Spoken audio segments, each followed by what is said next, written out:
지난주에 그 길 따라 질 따라 답사를 갔다 왔어요. 부여의 무량사를 갔다 왔어요. 부여 무량사하고 청양고추로 유명한 청양 장곡사 두 군데를 갔다 왔는데, 부여 무량사는 가니까 주련이 절에 많이 걸려 있더만. 다 정각마다, 심지어는 요사처에도 주련을 다 걸어놨더라고요. 이제 부여무량사는 극락전이 유명해요. 아주 건물이 아름답습니다. 여러분들 보면, 야, 정말 이런 건물을 지은 사람들의 마음이, 그 정성이 얼마나 대단할까, 그런 생각이 들 정도인데, 이제 그 극락전의 주련에 보면 이런 구절이 있습니다. 저 혼자 말하면 여러분들이 뭔 소린지 모르니까 235페이지 펴세요. 법요집 235페이지. 자, 법요집 235페이지 펴십시오. 다 폈습니까? 세 번째 줄. 극락당전 만월용 옥호금색 조허공 약인일념 칭명호 경가권성 무량공. 이런 주련이 거기에 걸려 있었어요. 그래서 요거 한번 제가 이야기를 좀 풀이를, 이거는 아주 내용이 쉬우니까요, 짧게 해드리겠습니다. 다 찾았지요? 극락당전 만월용. 극락당, 극락전이죠. 극락전입니다. 극락당. 절집에는 건물들이 많이 있는데, 건물들이 어떤 건물은 전으로 끝나고 각으로 끝나는 건물도 있고 당으로 끝나는 건물도 있고, 그 다음에는 뭐 헌, 루, 그 다음에 제, 뭐 여러 가지 이름으로 끝나는 건물들이 있습니다. 근데 보통 전, 당, 각 이런 식으로 끝나는 이름은 주로 이제 불부살님 모시는 좀 급이 높은 데라고 보면 됩니다. 끝에 글자 중에 제일 높은 게 이제 전으로 끝나는 게 제일 높은 거죠. 그 다음에 당, 그 다음에 각, 아마 순서가 그렇게 될 겁니다. 이제 극락당, 이게 극락전이죠. 극락전. 극락전인데 이제 조금 규모가 약간 좀 작은 뭐 이제 그런, 극락전 앞에 전, 만월. 만월이면 보름달이죠. 보름달이 환하게 떠 있는 그 용모, 모습. 극락전 앞에 보름달이 환하게 떠 있는 거예요, 지금. 옥호금색 조허공. 옥호라 하는 것은, 옥호라 하는 것은 뭐냐 하면, 아시는 분은 아시겠지만, 부처님의 그 이마에 보면, 미간, 눈썹과 눈썹 사이에 보면 그 시기를 박아놨잖아요. 다이아몬드. 그죠? 보세요. 거기에서 이제 빛이 나옵니다. 그거를 부처님 미간 사이에 있는 거기에 빛이 나오는 부분을 옥호라고 그래. 보통 거기에 이제 보석 다이아몬드가 있습니다. 옥호에서 금색 광명이 이제 촥 빛이 비쳐 나와가지고 조허공. 조라 하는 것은 조명할 때 조차죠. 비춘다. 어디를? 허공을 비춘다. 부처님 이 미간에서 금색 광명이 쫙 비쳐가지고 온 허공을 다 비추는 거예요. 이 부처님은 무슨 부처님이겠어요? 극락전이니까 아미타 부처님이겠죠. 아미타 부처님이 이 미간에서 옥호했어요. 그러니까 금색 광명이 쫙 비쳐서 온 허공을 환하게 비추는 거예요. 그 다음에 약인 일념 칭명호. 약, 만약인 사람이 일념, 한 생각으로 칭명호, 명호를 호칭한다 할 때 칭자지. 만약에 사람이 한 생각으로 명호를 부른다면, 여기서 명호는 어떤 분의, 그렇죠? 아미타 부처님의 명호겠죠? 아미타 부처님의 명호를 어떻게? 일념으로 부른다면. 일념이라는 것은 무슨 말이죠?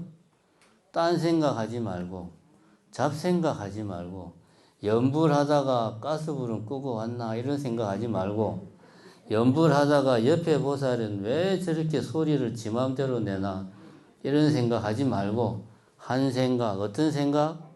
나무아미타불 그죠?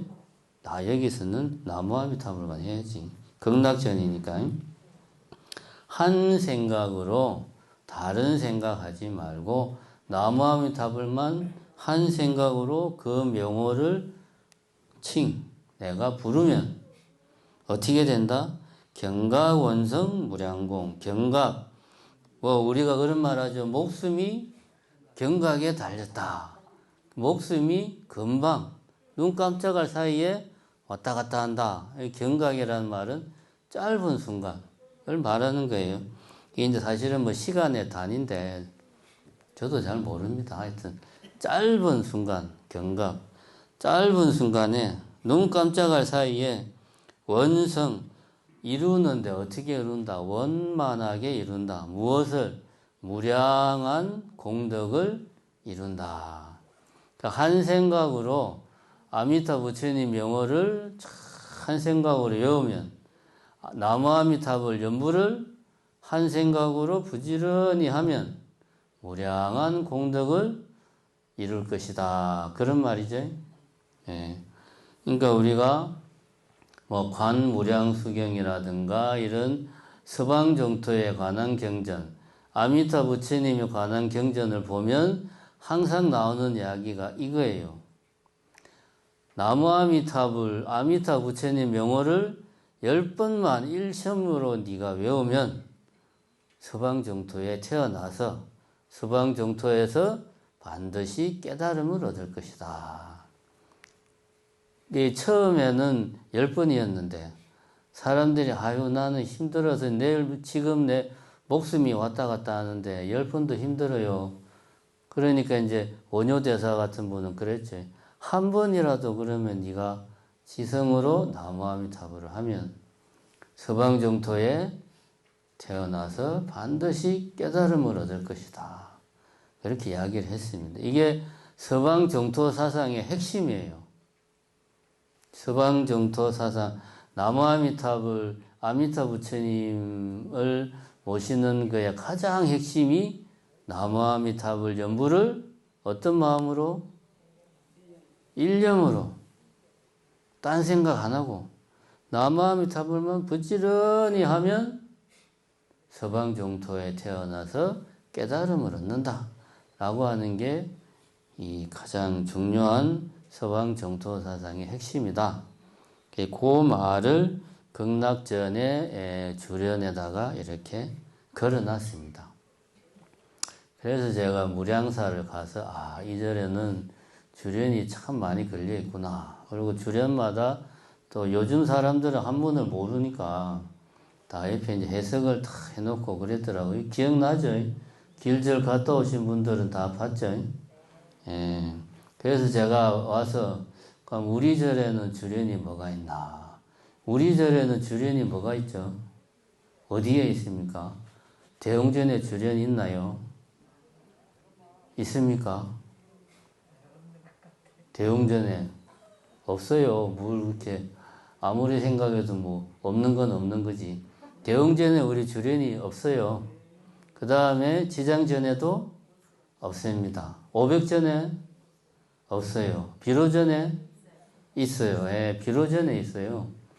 왜 우리 전에는 비로전밖에 주련이 없을까? 우리 전은 좀 뭔가 문제가 있는 거 아닌가?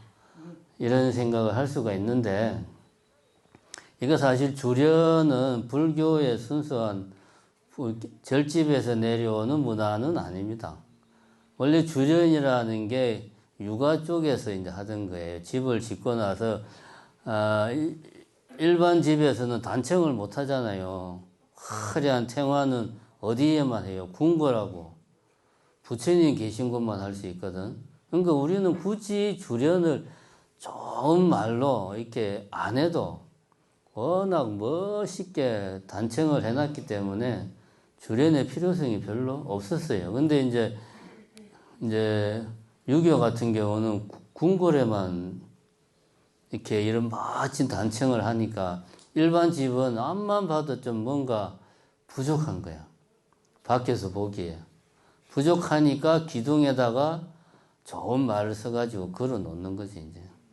그게 주련입니다. 근데 이제 요게 조선시대 중기를 지나면서 불교와 유교가 이제 조선시대가 유교를 승상하고 불교를 배척을 했잖아요. 이게 이제 그래서 이제 불교의 위치가 떨어졌고, 이게 이제 임진왜란, 병자호란 막 거치면서 조선 사회가 이제 흔들흔들하고, 양반들의 힘이 떨어지고, 사회가 전반적으로 좀 뭔가 좀 어수선해지니까 양반들의 힘이 약해진 거예요. 그러니까 상대적으로 조선 중기 이후, 임진왜란 이후에는 이 민간들 속에 불교가 많이 파고들었어요.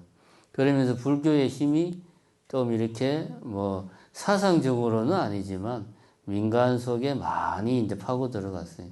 그러면서 이제 사람들이 생각하기에, 야, 우리도 좀 뭔가 이렇게 사대부집 같이 주련 밖에 탁 걸어 놓으면 멋있겠다 해가지고 이제 절집에 보면 그때부터 조선 후기죠. 그러니까 주련이 절집에 등장을 한다고 그럽니다. 그러니까 주련이 없어서 문제가 있는 건 전혀 아니에요.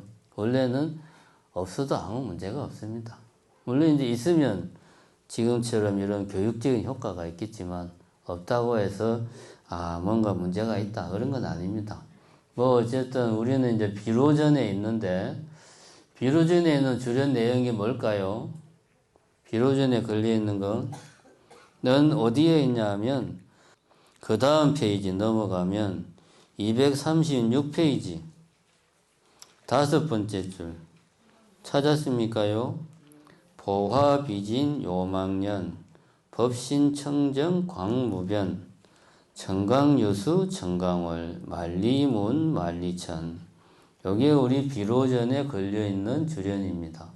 이제 고개를 끄덕끄덕 하시는 분은 알고 있는 거야. 나는 다 알고 있는 거야. 라고 이제 그렇게 생각하고 지금 고개를 끄덕끄덕 하고 계시는 거죠. 그래도 이제 혹시 모르시는 분들을 위해서 제가 설명을 좀 해드리겠습니다. 비로전에 모신 부처님이 무슨 부처님이죠? 비로자나 부처님이죠. 비로자나 부처님을 그냥 우리말로 하면 뭐라고 그러죠? 무슨 불? 여기 나오잖아. 법신청정할 때. 비로자나 불은 법신불이라고 이야기해요. 그래서 이 주련이 비로전에 걸려 있는 겁니다. 극락전에는 뭔가 아미타 부처님과 관련된 극락이나 뭐 서방정토와 관련된 주련이 걸려 있고 비로전에는 당연히 좀 비로자나 부처님과 관련된 그런 주련이 걸려 있겠죠. 아무 관련 없는 주련이 걸려 있을 일은 없겠죠. 이 내용은 이제 불교 교리에서 말하는 삼신불에 대한 내용입니다. 법신, 보신, 화신. 들어봤습니까? 안 들어보신 분? 나 처음 들어보는데. 나 처음 들어본, 손 들어보세요. 괜찮습니까? 나 처음 들어보는데. 다 들어보셨어요? 그럼 설명 안 해도 되겠네. 그래도 해요. 들어본 적은 있는데 까먹었네요. 그럼 설명을 해야지, 그래요. 자, 그러면 법신, 보신, 화신을 삼신불이라고 그래요. 먼저 그 내용을 좀 이해를 하고 이 개송을 보도록 합시다. 우리가 보살계를 받을 때 무슨 경을 합니까? 그 시기 보살계 받을 때 그 앞에 이제 스님이 앞에서 무슨 경을 막 읽잖아요. 무슨 경 보살계품을 읽잖아. 기억 안 나죠? 기억 안 나도 됩니다. 법만경 보살계품을 읽잖아요. 기억나죠? 안 납니까? 나죠. 기억이 잘 가물가물한다 그러면은 보살계를 매년 받으러 다니세요. 그렇게 해야지. 그러면 어떻게 법만경 보살계품에 보다 보면 이런 말이 나옵니다. 청정법신 비로자나불 원만 보신 노사나불. 그 다음에 어이구야 그렇지. 천백억 하신 서가모니불. 그런 말이 나오죠. 들어보니까 기억나죠. 자, 우리 다 같이 한번 더 같이 한번 외우는 차원에서 따라해 봅시다. 청정법신 비로자나불. 원만 보신 노사나불. 크게 해도 됩니다. 천백억 하신 서가모니불. 자, 그러니까 비로자나불은 청정법신이고 비로자나불 앞에 설명하는 말이죠. 노사나불은 원만 보신이 노사나불. 서가모니불은 천백억 화신. 법신, 보신, 화신. 법신은 비로자나불. 보신은 노사나불. 화신은 서가모니불. 여기서 이제 화신은 서가모니불만 있는 게 아니고 보신도 노사나불만 있는 건 아니에요. 근데 법신은 비로자나불이에요. 보신은 그 외에 아미타불도 보신이고 약사열애불도 보신이고 그렇습니다. 화신은 서가모니불 말고 하여튼 화신의 뜻이 이제 우리가 원하는 모습대로 나타난 응해서 나타난 부처님이 화신이니까 그러니까 서가모니불은 지금 현재 우리 이 세계에 우리 중생들이 원하는 모습으로 나타나신 분이 서가모니 부처님이고 다른 시대는 뭐 연동불이나 미륵불 여러 부처님들이 그 시대 중생들이 원하는 모습으로 나타났겠죠. 그러니까 화신은 셀 수도 없이 많겠죠. 자, 그러면 이제 하나씩 정리를 해보자. 법신은 청정법신이다. 그리고 보통 비로자나불이라고 많이 이렇게 이름을 합니다. 법신이라 하는 것은 뭐냐? 이게 이제 법신, 보신, 화신이 삼신불이에요. 삼신불. 우리가 보통 법당에 가면 이렇게 부처님이 세 분 있는 경우에는 이제 이게 삼존불이거나 뭐 삼세불이거나 이런 경우 중에 하나인데 가끔 가다가 삼신불이 있는 경우도 있습니다. 요번에 우리 청양 장곡사 갔을 때 상대웅제 가운데 비로자나불이 있었고 비로자나 부처님 왼쪽에 약사열애불이 있었고 오른쪽에 아미타 부처님이 있었어요. 뭐 어쨌든 이 삼신불이라고 하는 거 뭐 삼세불 또 어떤 경우는 세개 할 때 개자 써서 삼계불 뭐 이런 것들이 있습니다. 그 중에 하나가 이제 지금 이야기하는 게 삼신불. 삼신불은 법신, 보신, 화신이다. 그 중에 법신은 부처님 법 그 자체, 진리 그 자체.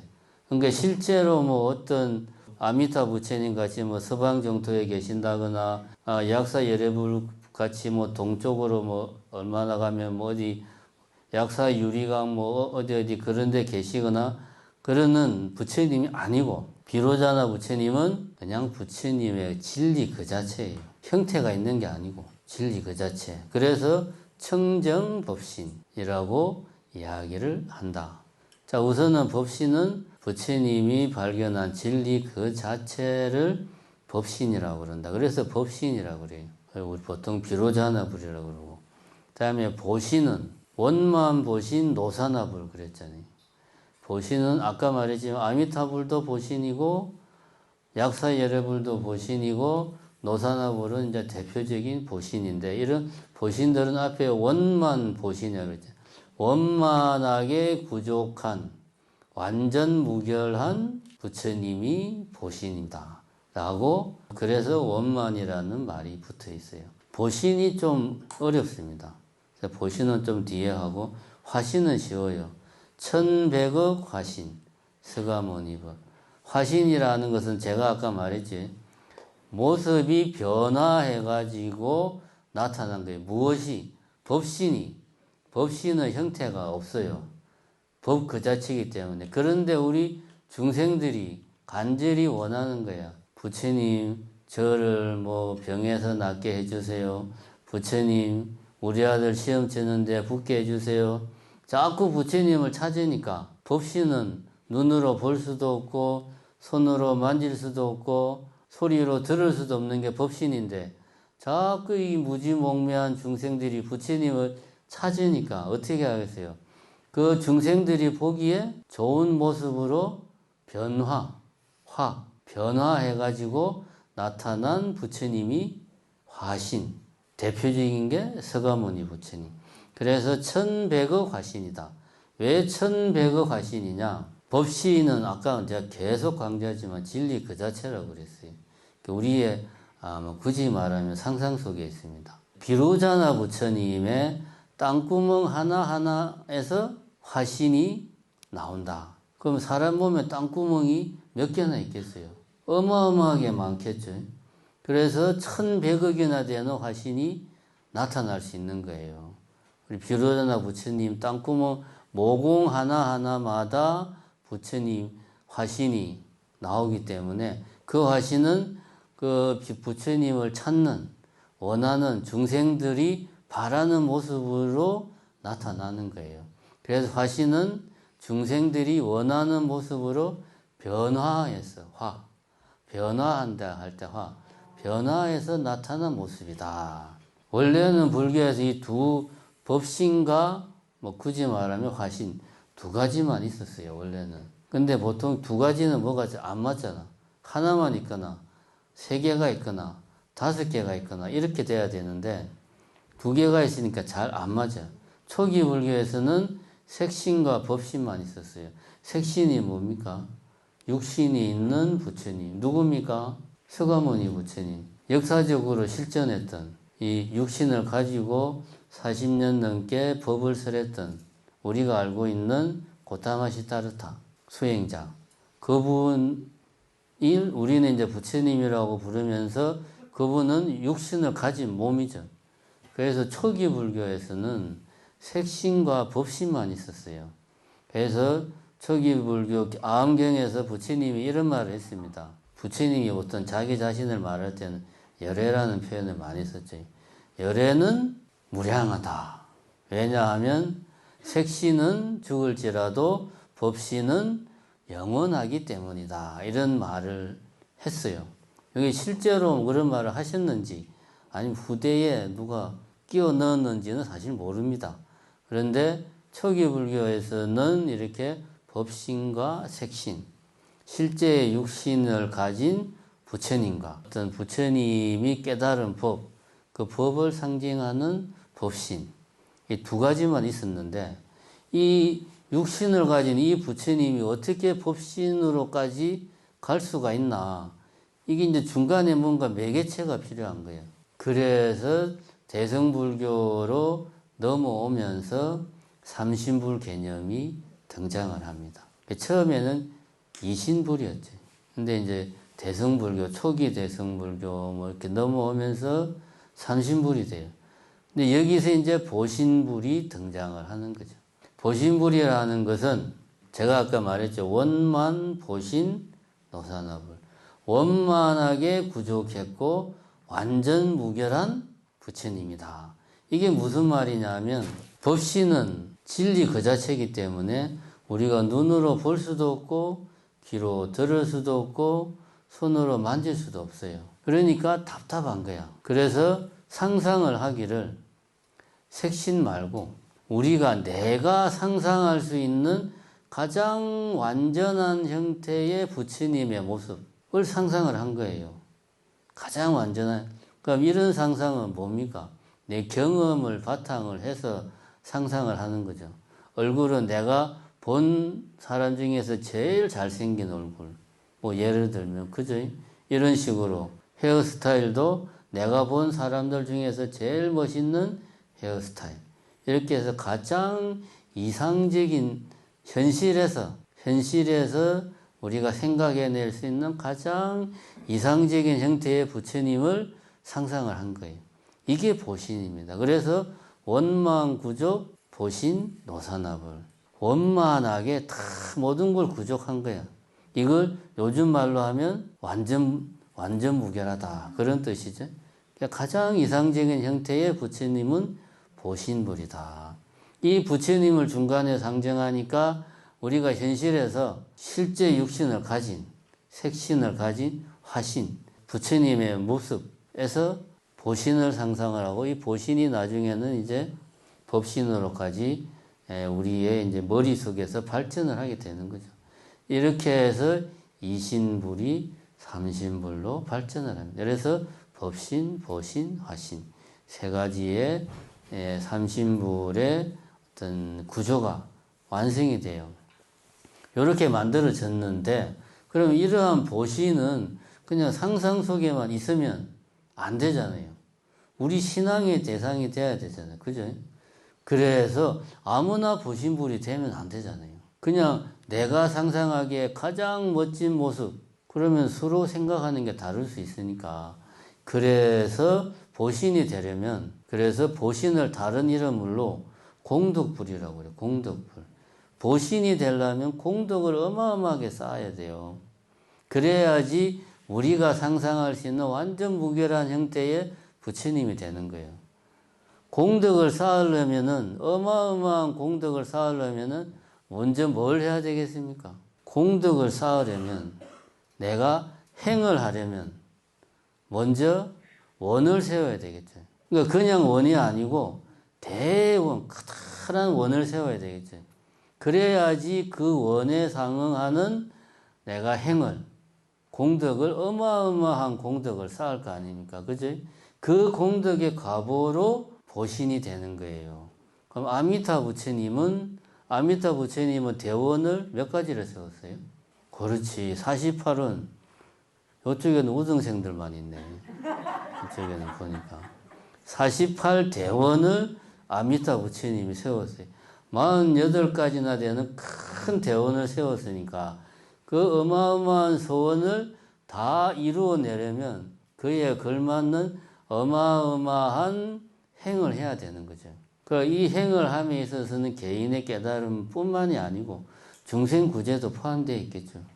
그럼 중생을 구제하는 데는 내가 할 수 있는 방법으로만 구제를 하면 안 되겠죠. 다양한 방편을 가지고 있어야 되겠죠. 그래서 보신불은 원이 있어야 되고, 그 원에 상응하는 행이 있어야 되고, 그 행에 상응하는 방편을 또 가지고 있어야 돼요. 이런 조건들을 충족하는 부처님이 예를 들면 아미타 부처님.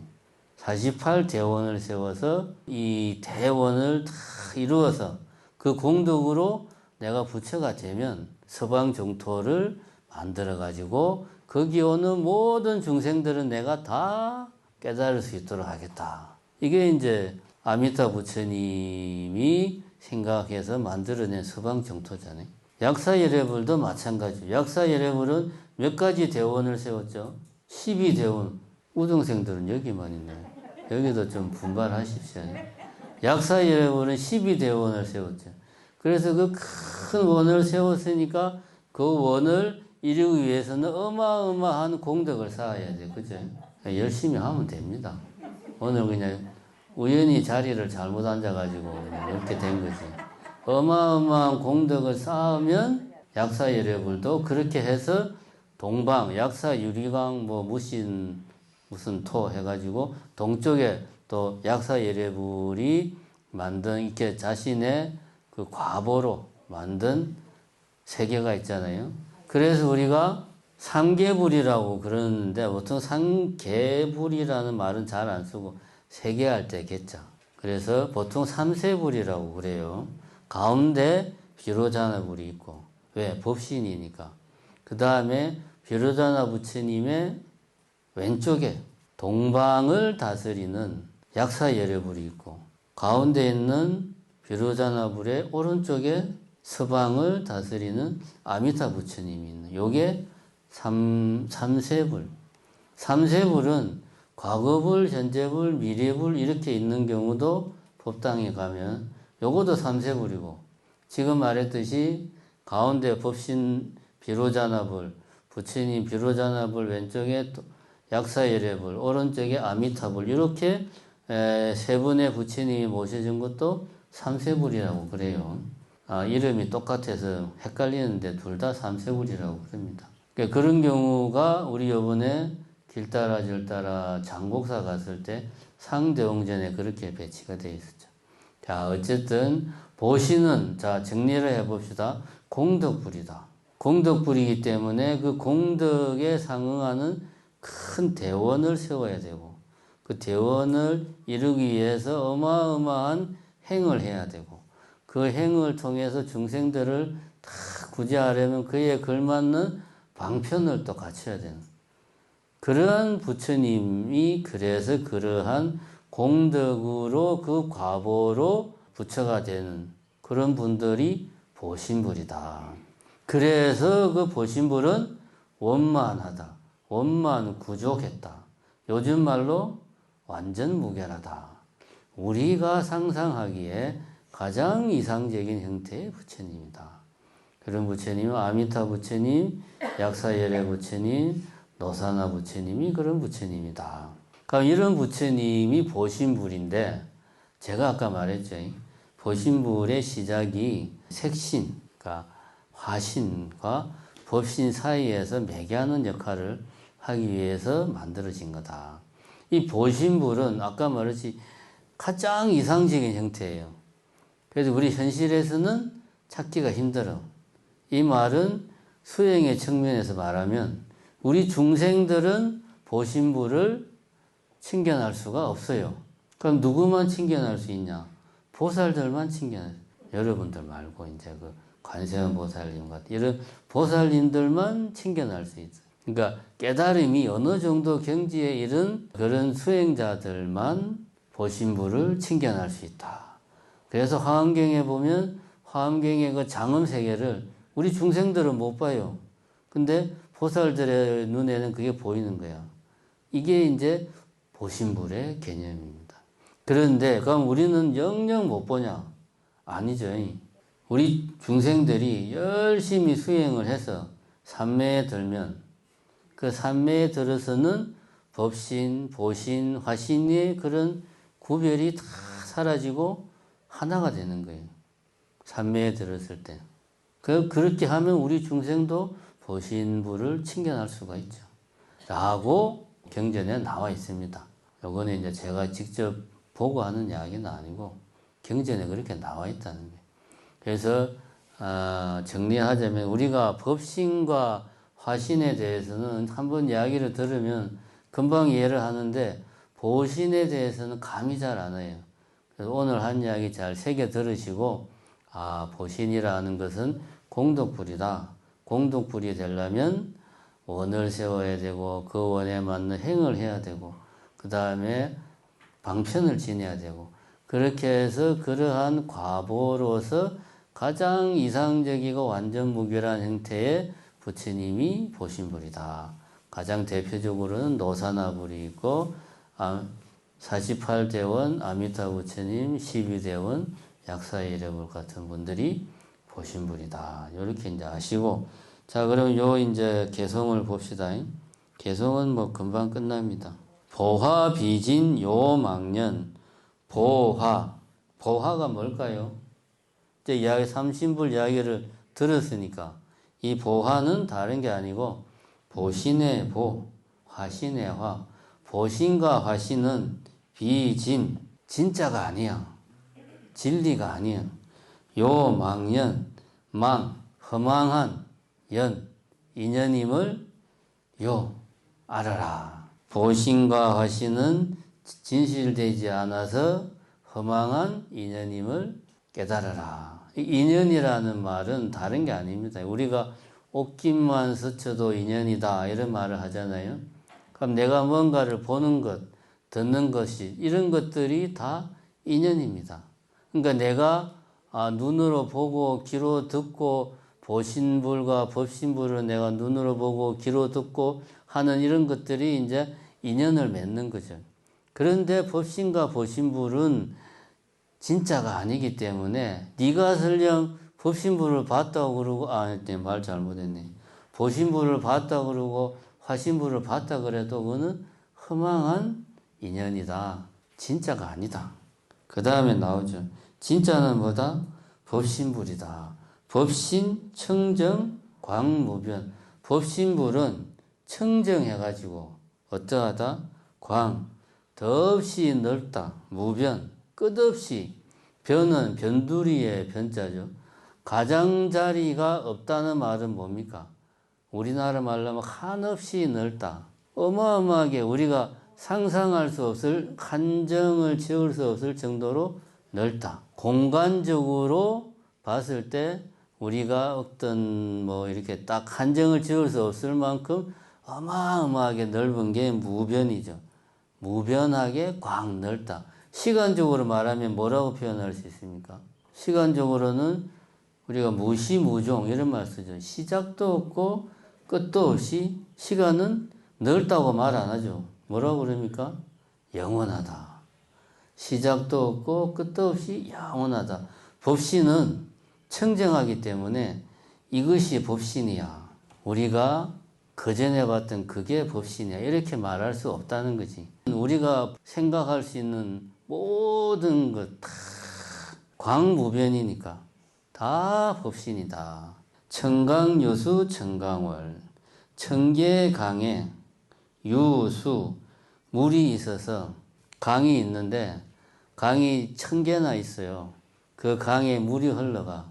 그런데 그 위에 청강월, 1000개의 강 위에 달이 떠 있다. 강이 흐르면 밤에 달빛이 비추면 거기에 달 그림자가 뜨겠죠. 그 1000개의 강이 흐르니까 1000개의 강 위에 1000개의 달 그림자가 비치는 거죠. 그러면 각각의 달 그림자는 다 모양이 다르겠죠. 그 강의 모양에 따라서. 그럼 이게 천강월 할 때 이게 천강월은 법신, 보신, 화신 중에서 뭘까요? 화신. 그러죠? 강의 모양에 따라서 다 다르니까. 만리무운 만리천. 만리나 되는 하늘에 무운. 구름이 한 점도 없어요.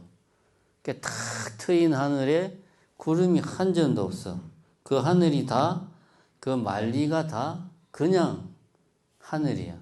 만리에 구름 한 점 없이 다 하늘이다. 만리무운 만리천. 우리가 보통 법신, 보신, 화신의 비유를 들 때 이런 말을 하죠. 하늘에 떠 있는 저 달이 법신이고 물 위에 비친 달 그림자가 화신이다. 맞나요? 틀렸어요. 여기 나오잖아. 만리무운 만리천. 구름 한 점 없는 탁 트인 하늘이야. 거기에 그러면 만일 지금 한 말이 맞다고 하면 만리무운 일월명. 하나의 달만 휘황청 밝구나. 이렇게 해야죠. 그죠? 그럼 이렇게 바꿔야지. 만리무운 일월명. 만리나 되는 하늘이 구름 한 점 없이 휘황청 달 하나가 탁 떠 있더라. 그 달이 법신이다. 이렇게 말하면 틀린 겁니다. 앞에 뭐라고 그랬어요? 법신, 청정, 광무변. 가 없이 넓다. 이게 모든 것이 다 뭡니까? 법신이에요. 달 하나만 법신이 아니에요. 모든 것이 다 법신이야. 이게 뭘 말하는 겁니까? 법신은 제가 아까 말했죠. 부처님이 발견한 진리. 부처님이 발견한 진리가 뭡니까? 연기법은 연기실상의 세계잖아요. 이것저것 나누고 분별하는 세계가 아니고 모든 우리가 상상할 수 있는 모든 것은 다 나눌 수 없고 그 모든 것이 다 하나야. 서로 다 얽히고 설켜 있어. 이거다 저거다라고 말을 할 수도 없어요. 이게 부처님이 발견한 진리야. 그 진리를 부처님의 모습으로 표현한 게 법신이에요. 그러니까 비유를 들 때 하늘 위에 흉청 떠 있는 달 하나 이렇게 말하면 안 되는 거예요, 사실은. 또 이제 어떤 경우에는 이런 비유를 듭니다. 법신은 하늘 위에 떠 있는 달이 법신이고 화신은 물 위에 비친 달 그림자가 화신이고 그럼 보신은 뭐냐? 보신은 달빛의 세기가 보신이다. 공력이 얼마나 크냐 이렇게 이야기해. 이거 잘못된 겁니다. 아까 제가 이야기했지. 보신이라는 것은 원과 행과 방편을 완전히 구족을 해서 완전 무결한 부처님을 우리가 상상했을 때 그게 보신입니다. 그래서 달빛의 세기로 비유하면 안 되는 거죠. 근데 이렇게 비유로 든 거는 잘못 든 거예요. 우리가 이제 칠정례를 할 때 그렇게 하잖아요. 지신기명례, 시방삼세, 제망차례, 상주일체, 불타야중 이렇게 하죠. 그럼 시방삼세가 뭡니까? 시방은 10가지 방향. 그러니까 모든 곳이죠. 동서남북, 상하, 좌우, 이게 동서남북, 그 다음에 동서남북 사이 네 군데, 위아래. 그러니까 모든 장소, 시방. 삼세는 과거, 현재, 미래. 그럼 우리가 생각할 수 있는 모든 것을 다 말하는 거죠. 시방삼세의 제망차례, 제망. 제망이 뭡니까? 제망이라는 것, 제는 제석천할 때 제자고, 망은 거물할 때 망이고, 그럼 제석천의 거물, 제석천이라는 신이 관장하는 이 온 세계가 이제 제석천이란 말이에요. 그 제석천을 뒤덮고 있는 거물이 제망이에요, 제망. 그 거물이 이렇게 막 다 서로 얼기설기 되어 있잖아요. 서로 교차하는 지점마다 뭐가 있어요? 구슬이 있어요. 어마어마하게 많겠죠. 그 구슬이 다 서로를 비춰. 요걸 뭐라 그럽니까? 중중무진법계. 구슬이 구슬을 비추고 또 구슬이 구슬을 비추고 그러니까 중중무진법계가 펼쳐지는 거예요. 이 온 세계, 시방세계, 제망차례. 온 세계죠, 그냥. 차례가 상주일체. 이 온 세계에 상주하는 상주. 일체 불타야중. 부처님, 중, 무리, 모든 부처님들에게 뭐한다? 지극한 마음으로 예를 올린다. 이 말이 뭡니까? 법신불에게 예를 올린다는 말이죠. 아까 말했죠. 법신, 청정, 광무변. 법신 부처님은 청정에서 가없이 넓다. 모든 세계, 시방삼세, 제망차례에 다 상주하고 계시는 게 법신 부처님이에요.